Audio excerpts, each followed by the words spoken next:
પણ હોર્મુઝની ખાડીની જ્યારે વાત કરવામાં આવે, સ્ટ્રેટ ઓફ હોર્મુઝ અને હોર્મુઝની ખાડી પર ઈરાન દ્વારા કબજો જમાવી દેવામાં આવ્યો છે। આ પહેલા પણ ઈરાન એ સ્ટ્રેટ ઓફ હોર્મુઝ પર અનેક ચેતવણી આપી ચૂક્યું છે।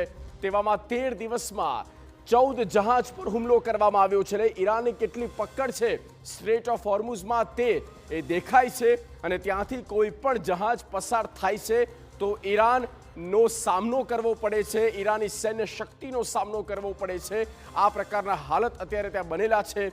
દુનિયાભરના અનેક જહાજ ત્યાં ફસાઈ ચૂક્યા છે અને ભારતના 28 જહાજ પણ ફસાયા છે। ગઈકાલે ભારતના એક જહાજ પર હુમલો કરવામાં આવ્યો હતો અને 20 ક્રૂ મેમ્બર ત્યાં ફસાયા હતા, તમામ બચી ગયા છે અને તમામ જહાજમાં જ્યાં ક્રૂડ ઓઇલ છે અને ક્રૂડ ઓઇલનો જે સપ્લાય એક રીતે આ બ્રેક કરે છે સ્ટ્રેટ ઓફ હોર્મુઝના માધ્યમથી ઈરાન।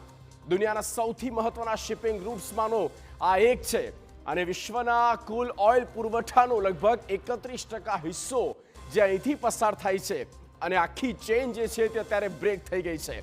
યુદ્ધને કારણે આ માર્ગ પર ટ્રાફિક લગભગ થંભી ગયો છે। અનેક શિપ જ્યાં સ્ટેન્ડ બાય મોડ પર છે કારણ કે આગળ નીકળી શકતા નથી। વૈશ્વિક બજારમાં ઓઇલના ભાવમાં એક મોટો ઉછાળો પણ જોવા મળ્યો છે અને ડોલર પ્રતિ બેરલના જે ભાવ વધ્યા છે તે અત્યારે 10 ગણા ભાવ વધી ચૂક્યા છે। આ પ્રકારની સ્થિતિ છે। ત્યારે સ્ટ્રેટ ઓફ હોર્મુઝની આપણે વાત કરી રહ્યા હતા અને આ હોર્મુઝ ખાડી હાલ તો યુદ્ધની ખાડી બની ગઈ। ઈરાને હોર્મુઝની ખાડી પર કબજો કરી દુનિયામાં ઉર્જાનું સંકટ વધાર્યું છે। ઈરાને છેલ્લા 13 દિવસમાં 14 ક્રૂડના જહાજ પર હુમલો કર્યો એટલે દરરોજ એક જહાજ થાય છે ઈરાનના હુમલાનો શિકાર, જેથી ક્રૂડનો કકળાટ સતત વધી રહ્યો છે અને સ્થિતિ ખરાબ થઈ રહી છે।